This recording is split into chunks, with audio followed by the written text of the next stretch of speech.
It is such a privilege for me to get to be with you today as we move into part 2 of this series, The Grass is Greener. And as Clay mentioned, he opened it up last week, and he talked about this concept of greener grass and what does that look like.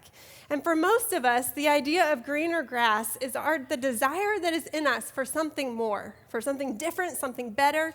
Sometimes we think it's a relationship that we want, that's going to make the grass greener for us. Sometimes we think it's some accomplishment, something we're going to get that's going to make us wake up one day and say, I've arrived. I'm here. My grass is so green. Look at all of this around me. But the issue with that is it's so hard to come by, and really we can never achieve that on our own. And what Clay said last week, and you probably remember, is that a lot of people spend their whole lives, and they never get it, but they just keep chasing it. They just keep going after it, thinking, I'm going to get there, I'm going to get there. And then for others of us, we get it, and we actually realize that it doesn't satisfy. And today, I want to talk to a specific group of people here in this room. For a specific group of people that when you hear this idea of greener grass, when you hear about that concept, you're like, well, I might as well just tune out because this series is not for me. The idea of green grass in my own life is so dead and gone, so far away, that I've just given up on it. In fact, for me, I would say that greener grass seems simply unattainable. Aren't you guys glad you got out of bed for this message? It's going to be great. But I know that there's some of you that's truly how you feel. When you look around at your life, you think it has just not gone the way that I expected it to. And it kind of cracks me up that I get to talk about this idea of green grass because I grew up in a place called West Texas. Has anybody ever been to West Texas? We're known for a lot of things. Green grass, not it. That's not what we're known for. We have great, amazing sunsets. If you've never seen a Texas sunset, you really haven't lived. But green grass, it's just not really what we have available. So here's a little picture of what green grass looks like in Texas. You can kind of ignore the house. The house isn't the point, but look at the grass. I mean, this is kind of the state of most grass in Texas. It's brown. It's spiky, like it hurts to walk on it. And most of the time, it's kind of filled with rocks. And so green grass was not something that I grew up seeing a lot of. It was not something that, my dad really worked for in our yard. Green grass was not a thing for us. It just didn't seem attainable. But before you get too discouraged and before you think, why did Clay bring this chick out here to talk to us today? I want to tell you that I think that having dreams for your life, having dreams for your future is a wonderful thing. I mean, I grew up with tons of dreams. I hope you did too. Dreams are awesome. They get you out of bed in the morning. They give you a reason to be hopeful for your life. They give you things to strive for. I mean, dreams in and of themselves are awesome. And for me, growing up, I had lots of them. One of the very first ones that I remember was birthed out of my experience with the hit TV show Sesame Street. If you remember that, they would bring on these guest characters to come and speak on Sesame Street. And I remember seeing this woman and thinking she was beautiful.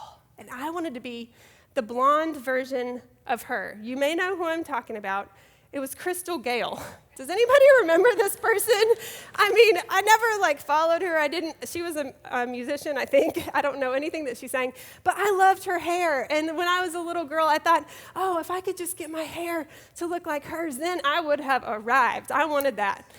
Then as I got a little older, my dreams got a little more mature, As I started middle school, I was kind of into choir. I thought I was a really good singer. And I had this dream of being like the next breakout artist who would combine my two musical heroes and just create this whole new form of music. My musical heroes, of course, were the one and only Shania Twain, because I was in West Texas, but also Mariah Carey. Like the old school version, the good stuff, Mariah Carey. I loved these women and their music, and I had this dream that one day I would end up with my very own Hollywood star, right in between the two of them. I just knew that this was going to be my dream. But I had another dream that was kind of even competing with this one. It was like, ooh, which one am I going to choose? It's so tough. Because I had this dream, I kind of fell in love with the Olympics, and specifically with gymnastics. And I watched these girls and the stuff they did, and I was like, that's what I want to do. I want to be a gymnast. And then puberty hit me, and I realized that my 5'9" frame doesn't quite fit in with the mold of the typical gymnast. I mean, look at this. This is me with the Rio team from 2016, and one of these things is not quite like the other. But shockingly, none of those dreams actually panned out for me. But, I love being here specifically on Mother's Day of all days because in reality, some of my more serious dreams, my bigger dreams for my life, came really from watching my own mom and watching the way that she lived her life. Shout out to you. I know you're watching online. But she is an amazing woman. She seemed to, from my perspective, really have it all. She was very well educated. She was dean of students at the university in the town where I grew up. So she had this really amazing career. But more than that, she was a phenomenal mom. I mean, she raised 3 pretty great children. And it seemed like she could manage it all. She had still does have a great relationship with my dad. And she really loved Jesus. And all of this came out in her life. And she was the kind of mom that would work full time, still manage to have dinner on the table every night, and never missed a basketball game or a choir concert. I mean, she just could do it all. And I watched her, and I thought, well, naturally, that's how my life is going to go as well. I mean, if she can do it, that's probably what I'm going to get too, right? And so a lot of these dreams that I had growing up came from watching my own amazing mother. But it didn't take me too long in life to discover that there's no guarantee that just because you want something doesn't mean that it's going to work out. In fact, I learned this, that we don't always get what we want. That's just not the way it always works. We might think that it's like if you do this, then you'll get that. And that's kind of the equation. That's the way that life goes. But I started to learn that we don't always get what we want, regardless of our planning. No matter if you do everything, you take all the right steps, you're planning it all out, you know the path that you need to be on to accomplish the things that you want to accomplish, sometimes it just doesn't go as planned. Regardless of planning, regardless of effort. I mean, maybe you've been in this situation where you have worked really, really hard and you have really fought for the things that you want and you've put in time and sweat and energy and you've still not achieved that thing that you want. And it's also not based on our own merit. That we're not just entitled to things. We're not just good enough, and so therefore we deserve to have life go exactly the way that we want it to. And for me, I began to learn this at about the age of 18. Because see, I graduated from high school, and I was super excited about college. I had so many dreams ahead of me. I thought this is going to be such an amazing season. And when I was 18, I happened to be in a doctor's office, and they sat me down and said, Jen, we need to talk to you about something. We need to let you know that you need to prepare yourself for a life without any biological children. We've kind of looked at the situation of things, and we don't think that it is going to be possible for you to carry children. And for me at 18, I mean, that would have been hard to hear at any point in my life because that was such a big dream of mine. But to hear that at 18, I can't even explain to you how much it wrecked me. I just didn't have a category for that. It was like, what are you even saying to me right now? I mean, this is just what I thought my life would look like. I thought that I would be able to do this and have kids one day. And they said, it doesn't look very good. There's a couple things we can try.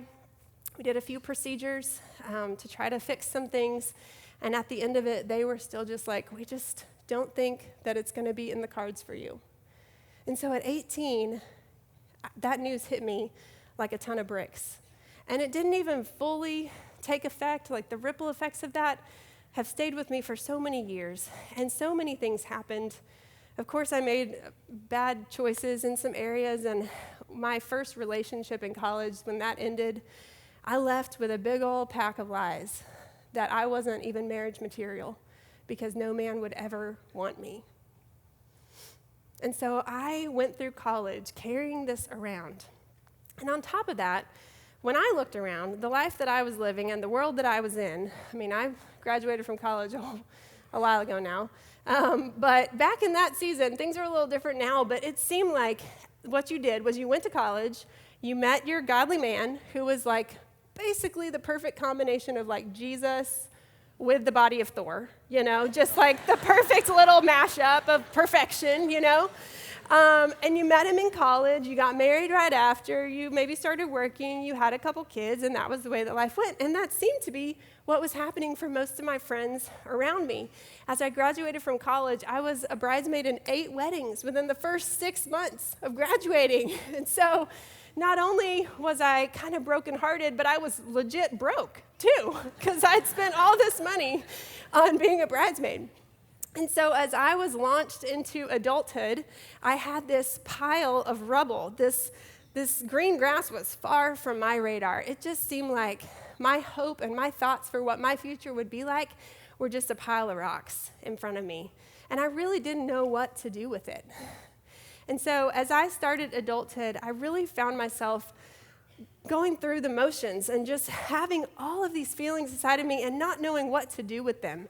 And so I found myself growing in ways that honestly were not very pretty and in ways that I didn't even want to grow because I found myself becoming bitter. Life just wasn't good enough for me, even though there were good things going on, and truly, there were good things in my life, but I was so focused. I had such tunnel vision on this one thing that God was withholding from me, and that I just started to grow bitter. Life began to be less full of joy and hope because of my bitterness that was just growing so deeply inside of me. On top of that, I began to get envious. I'd look at my friends that seemed to have it all, and then they all started having babies after they had their perfect husbands, and all of this was happening around me, and I just got envious. I was like, why do they get that and I don't?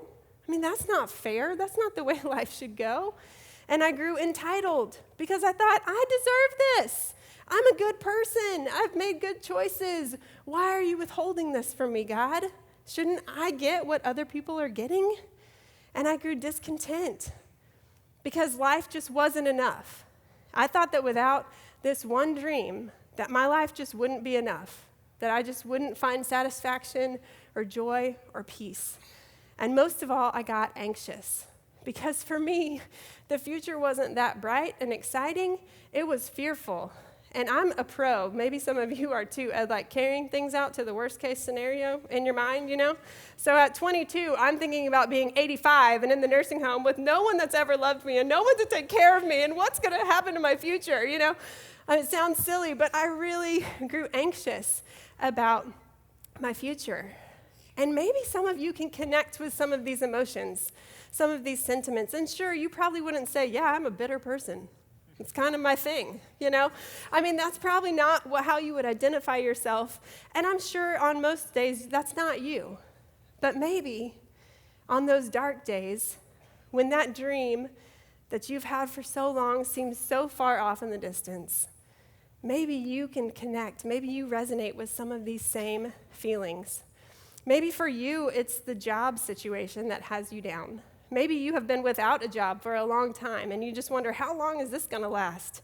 Or you're in a job that you really don't like and it feels like it's going nowhere because everybody else around you keeps getting promotions and you're just stuck in the same place, but you don't feel like you can quit because you need the money. Maybe you're in a relationship. Maybe it's a dating relationship or a marriage, and it's just not going the way that you thought it would. Something's happened, trust has been broken. You find yourself in a place where you're like, this is just not what I signed up for. And honestly, when I look at the future, there doesn't seem to be a lot of hope that it's gonna get better.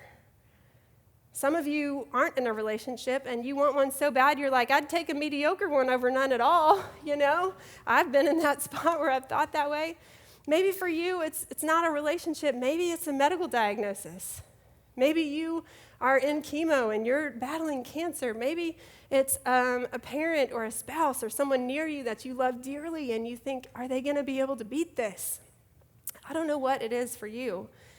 But all of us, when we find ourselves in that place where green grass just seems so far away, when there seems to be little hope, the question that I know I asked, and probably you asked too, is what do we do with all these emotions?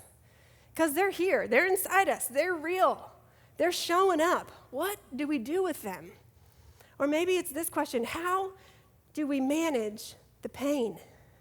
Because the pain is real. The pain can be raw. The pain can be overwhelming at times, and you think, I don't even know how to get out of bed today, because this pain is so real. And all of us, when we find ourselves in seasons like that, we're probably looking for answers.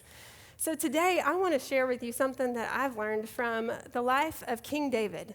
And Clay introduced us to David last week in his sermon. But David, what you may or may not know is when he was a young child, people told him, somebody came and said, you're going to be king one day. And for many, many, many, many, many years, that did not come true. And things in his life seemed to actually get kind of worse. He ended up having lots of victories in battle, but that put people against him. And now he had all these enemies, particularly King Saul, who was after him. But one of the things that I love about David is that he was a writer and a musician. And so much of what he thought and felt in those really challenging seasons of life are captured for us in this book in the Old Testament called Psalms. So today I want to read to you from Psalms 13, because I think it speaks so much into this topic that we're talking about today. David says this in Psalms 13, "How long, Lord, will you forget me forever? How long will you hide your face from me?" One thing I know about suffering is that when you are in the middle of it, it feels like it is never going to end. It feels like, where is that light at the end of the tunnel? I've heard about it. Maybe it's out there, but where is it? When is it going to end? And this was David in this moment. How long, Lord, will you forget me forever? Will you hide your face from me? Do you ever feel like in times of suffering or sorrow that you just can't find God in the moment? It's like, where are you? I need you to show up. David goes on to say, how long must I wrestle with my thoughts and day after day have sorrow in my heart? How long will my enemy triumph over me?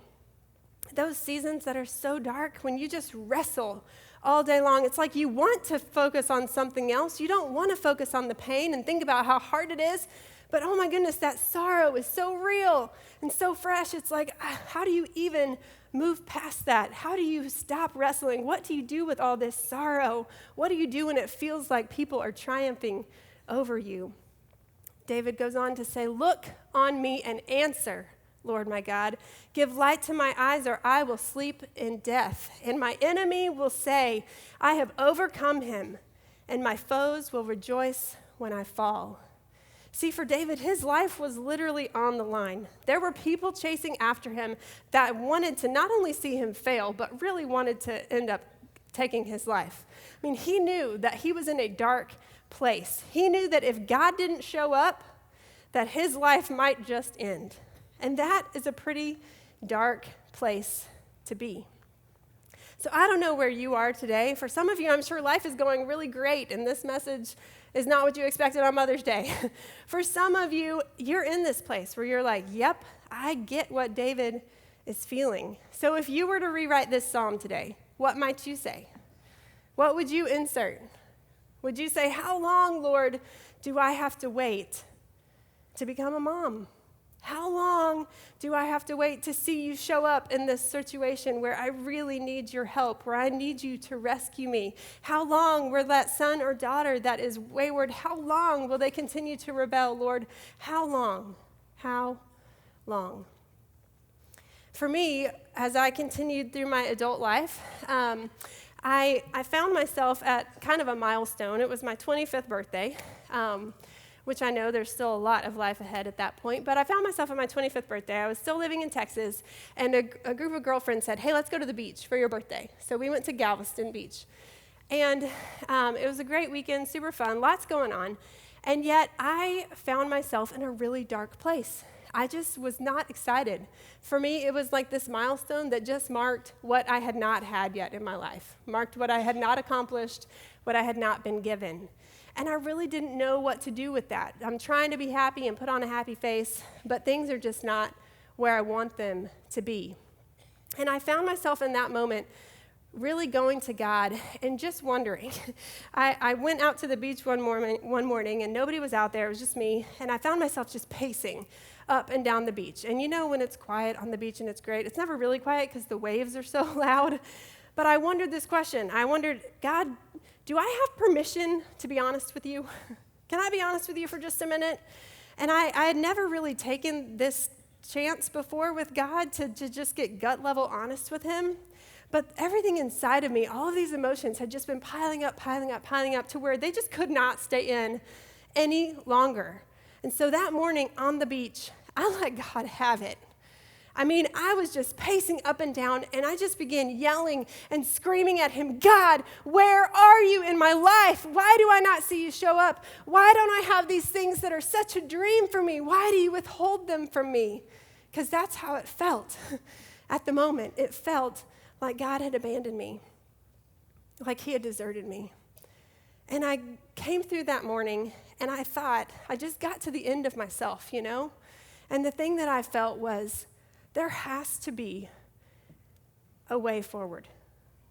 I don't know how I can go on living like this, with the facade that things are good, with the thing, the face that says I'm happy when I'm dying inside. There has to be a way forward. And for you, if you've ever been in a season like this, maybe you can relate. So how do we answer the question of when our dreams of greener grass have been replaced with rocky soil, how do we move forward? And I didn't know how to do that that day on the beach. But thankfully, David had some insight that I didn't have at the moment, because David wasn't done with his psalm where we left it off. David goes on and he says this. It's amazing. But I trust in your unfailing love. My heart rejoices in your salvation. It's like David was able to just push pause in his present circumstances. I mean, he's on the run, he's being chased, he knows his life is on the line, and yet he just stops in the middle of it all and says, you know what though, God? I trust in your unfailing love, because it's unfailing, because it's been with me. It's with me now. I know this much is true, and I'm going to go ahead and rejoice in your salvation, even though you haven't saved me yet. Even though I'm still here waiting for you to show up to save my life, I know that I can rejoice in your salvation because you've gotten me out of sticky spots before. David was able to pull back and have this perspective, and he wraps up by saying, I will sing the Lord's praise, for he has been good to me. See, I think it's an act of will. I think it's a choice that David was able to make to say, even though my situation seems bleak, even though my circumstances are not what I wanted, even though greener grass died long ago for me, I will sing the Lord's praise because he has been good to me. And I have no doubt that when David wrote that things were coming to mind, that he was thinking about the ways that God had been good to him. And so what I learned from David and what I think we can all take away is that when the dreams of greener grass have been replaced with rocky soil, the way to move forward is to shift our focus. To shift our focus from what we don't have, to try to expand that tunnel vision, to look up and say, I may not have this thing that I want right now in this present moment, but let me take a step back and look out and see what I do have. For David, he was able to do that, and it changed his outlook. And for me, I began to learn something similar. For me, that Galveston moment, it was not this magic answer to my life. It wasn't like those desires ever went away. I mean, I still really wanted to be a mom. I still really wanted to get married one day. But I began to see, because of the Lord's help, that he was for me. I think in that moment, I thought maybe I'd kind of get in trouble, like I was sort of talking back to my dad, and he was going to come get me now because I was just letting God have it. But what I experienced in that moment was so far from that. In fact, I honestly had greater intimacy with God moving forward than I had ever experienced before, because I was finally willing to be real with him. I was finally willing to lay it out on the line. And it wasn't like God spoke to me audibly. I didn't hear anything except the waves. But what I did experience in that moment was hope. And I realized that God was with me in those times. And so as I finished out my 20s, I began my 30s. It was really cool. God gave me some opportunities. I moved here to Atlanta. There were a lot of things going really, really well for me. I still didn't have this dream that I wanted, but things were going great, and I felt more myself. You know that feeling when you wake up and you're like, I'm me today. That's where I got with God. It wasn't that everything had worked out. I didn't know how my story was going to wrap up, but I knew that I could hope in him, and I knew that he was faithful. And he's really the headline of this story, because he was the one that gave me courage to get up and keep living my life and keep being who he created me to be. And if you fast forward a couple years into my story, I did end up meeting an amazing guy, and he's about as close as you can get to the mashup of Jesus and Thor. He's pretty great. And we met, and even in meeting him and starting to fall in love with him, some of those old fears, those lies came right back up, and I thought, what's he going to do when I tell him I can't have children?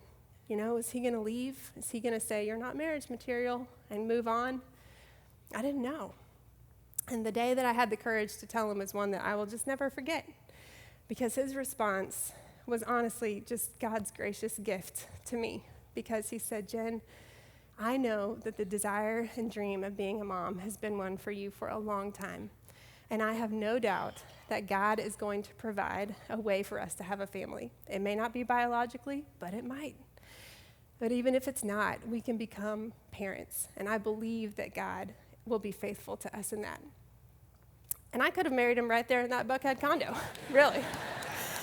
But we didn't. We got engaged and, had a beautiful wedding.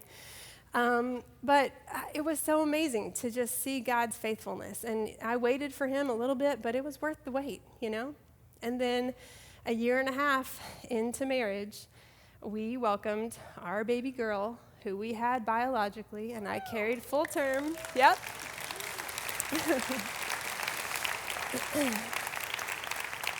And her name is Maddie, and she's here on the front row with my husband listening today, which is super cool. But we had her, and then 2 years later, we had Brooklyn. And if you've been totally distracted by me today, and you're like, does she just carry weight? Kind of weird. Like, what's happening? Thank you for having the wisdom to know not to ask, first off. But yes, I can tell you that I'm 18 weeks pregnant with our third baby. Yeah. And it's just amazing to see how my story has unfolded. And, when Clay asked me to speak about this, I thought, I don't know if this is going to land well with people, because they might hear my story and say, well, sure, you can talk about that because your story got tied up with a pretty little bow. And you know what? God did answer my prayers in ways that I honestly never even knew if he would. And I don't really know why that was his choice. Although I think it's pretty cool that he decided to show off and say, I'm bigger than any medical diagnosis. That's pretty amazing. But I don't know why he answered my prayer that way, And the truth is, I don't know what our future holds, and neither do you. This part of my life has gone better than I could have ever hoped. But I have lived long enough to know that our futures aren't promised, and we don't know that we'll get our next breath, let alone what the rest of our life will entail. And so I know that there could still be rocky days ahead for us. But what I hope is that the lessons that I've learned will carry me through. And what I hope for all of you and for me is that as we go forward, even in those times where we just have such heartache and such unanswered prayers, I hope that we can remember to shift our focus. Because when we are able to shift our focus from just that thing that is dominating our thoughts, that we think is the only thing that can make us happy, when we begin to look around at what else God has done for us, it leads us all to the same place. It leads us to gratitude.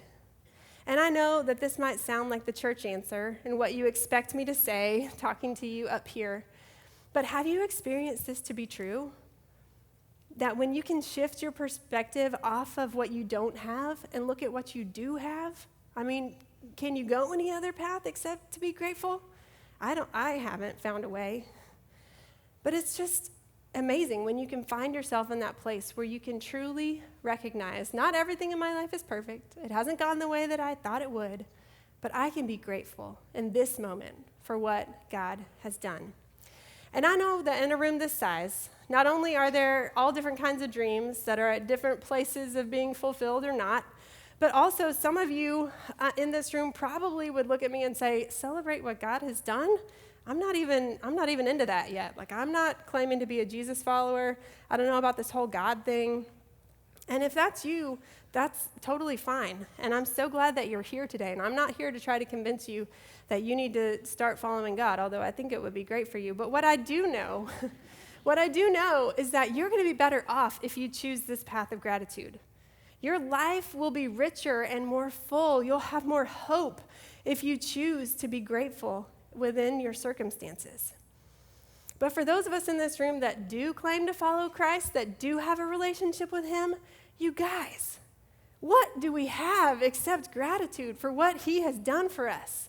I mean, going back to this Psalm of David, when he says, I trust in your unfailing love, I mean, if you just pause for a minute and think about your life, can you honestly think of a time where God's love has failed you? I really can't. It didn't always look like I thought it would look, but in hindsight, he has been there with me through it all. And we can rejoice in our salvation. I believe that God can reach into your circumstances today and rescue you, but more than that, we have the hope of an eternal salvation that can never be taken away from us, and that is secure. That is a reason to praise and a reason to be grateful. And for us that follow Jesus, we can sing the Lord's praise because he has been good. He's been good to me. He's been good to you. And so if I were in transit right now, this message, first of all, would have been half as long. But also, I would leave you with a question. And I would send you to small group with your amazing small group leaders. Thank you to all of you. And I would say, talk about this in your group. Since I can't do that, we don't have small group right now, I do want to just create some space for you to answer this question. Where in your life can you see God's goodness? I mean, today, right now, in your present circumstances, where can you see signs of God's goodness? It doesn't mean that the pain is gone. It doesn't mean that you're supposed to just ignore what has not been completed in your life that you want to experience. It doesn't mean that. But could you just for a few minutes raise your eyes up off this thing that is just so wrapping you up that you can't see past it? Could you set it aside just for a moment and say, where in my life have I seen God's goodness? And in just a minute, the band's going to come back out, and we're going to sing this song called You Alone. And you can sing it, you can sit and reflect, whatever you need to do. But this song, man, it's like a rewrite of Psalms 13. I mean, it is powerful stuff. But as they sing and as you worship, would you just consider, how can I see God's goodness in my life right now?